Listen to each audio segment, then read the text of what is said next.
ANMR ನ್ಯೂಸ್ಗೆ ಸ್ವಾಗತ. K ರಾಗೋಟಹಳ್ಳಿಯಲ್ಲಿ ನಿಷೇಧಿತ ತಳಿ ಕ್ಯಾಟ್ಫಿಶ್ ಸಾಕಾಣಿಕೆ.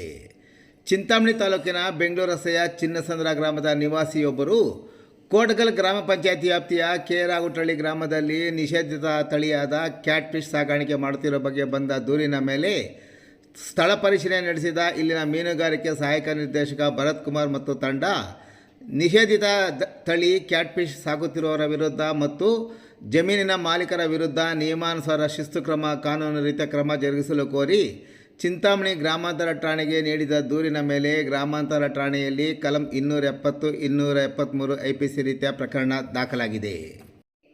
ಕೋಟಗಲ್ ಸಮೀಪದ ಖಾಸಗಿ ಜಮೀನಿನಲ್ಲಿ ನಿಷೇಧಿತ ತಳಿ ಕ್ಯಾಟ್ಫಿಶ್ ಸಾಕಾಣಿಕೆ ಮಾಡುತ್ತಿರುವ ಬಂದ ದೂರಿನ ಮೇರೆಗೆ ಮೀನುಗಾರಿಕೆ ಇಲಾಖೆಯ ಅಧಿಕಾರಿ ಕಚೇರಿಯ ಸಿಬ್ಬಂದಿಯೊಂದಿಗೆ ಸ್ಥಳಕ್ಕೆ ತೆರಳಿ ಪರಿಶೀಲನೆ ನಡೆಸಿದಾಗ ಕೆ ರಾಗೋಟಹಳ್ಳಿ ಗ್ರಾಮದ ಶಂಕರಪ್ಪ ಬಿನ್ ವೆಂಕಟರಾಯಪ್ಪರವರಿಗೆ ಸೇರಿದ ಜಮೀನಿನಲ್ಲಿ ಹೊಂಡ ಮಾಡಲಾಗಿದ್ದು ಅದರಲ್ಲಿ ನಿಷೇಧಿತ ತಳಿಯಾದ ಕ್ಯಾಟ್ಫಿಶ್ ಸಾಕಾಣಿಕೆ ಮಾಡುತ್ತಿರುವುದು ಕಂಡುಬಂದಿದೆ.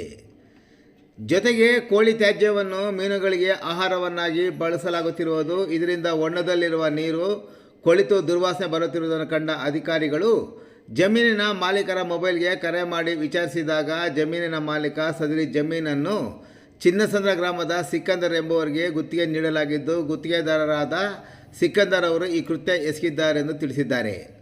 ಆದರೂ ಜಮೀನಿನ ಮಾಲೀಕರಿಗೆ ಸ್ಥಳಕ್ಕೆ ಹಾಜರಾಗಲು ಮತ್ತು ಕೊಳವನ್ನು ತೆರವುಗೊಳಿಸಲು ಅಧಿಕಾರಿಗಳು ಸೂಚಿಸಿ ಸ್ಥಳಕ್ಕೆ ಕರೆದರೂ ಜಮೀನಿನ ಮಾಲೀಕರು ಸ್ಥಳಕ್ಕೆ ಬಾರದ ಹಿನ್ನೆಲೆಯಲ್ಲಿ ನಿಷೇಧಿತ ತಳಿ ಕ್ಯಾಟ್ಫಿಶ್ ಸಾಕುತ್ತಿರುವವರ ವಿರುದ್ಧ ಕಾನೂನು ರೀತಿ ಕ್ರಮ ಕೈಗೊಳ್ಳಲು ಮೀನುಗಾರಿಕೆ ಇಲಾಖೆ ಅಧಿಕಾರಿಗಳು ನೀಡಿದ ದೂರಿನ ಮೇಲೆ ಪ್ರಕರಣ ದಾಖಲಾಗಿ ತನಿಖೆ ಮುಂದುವರೆದಿದೆ.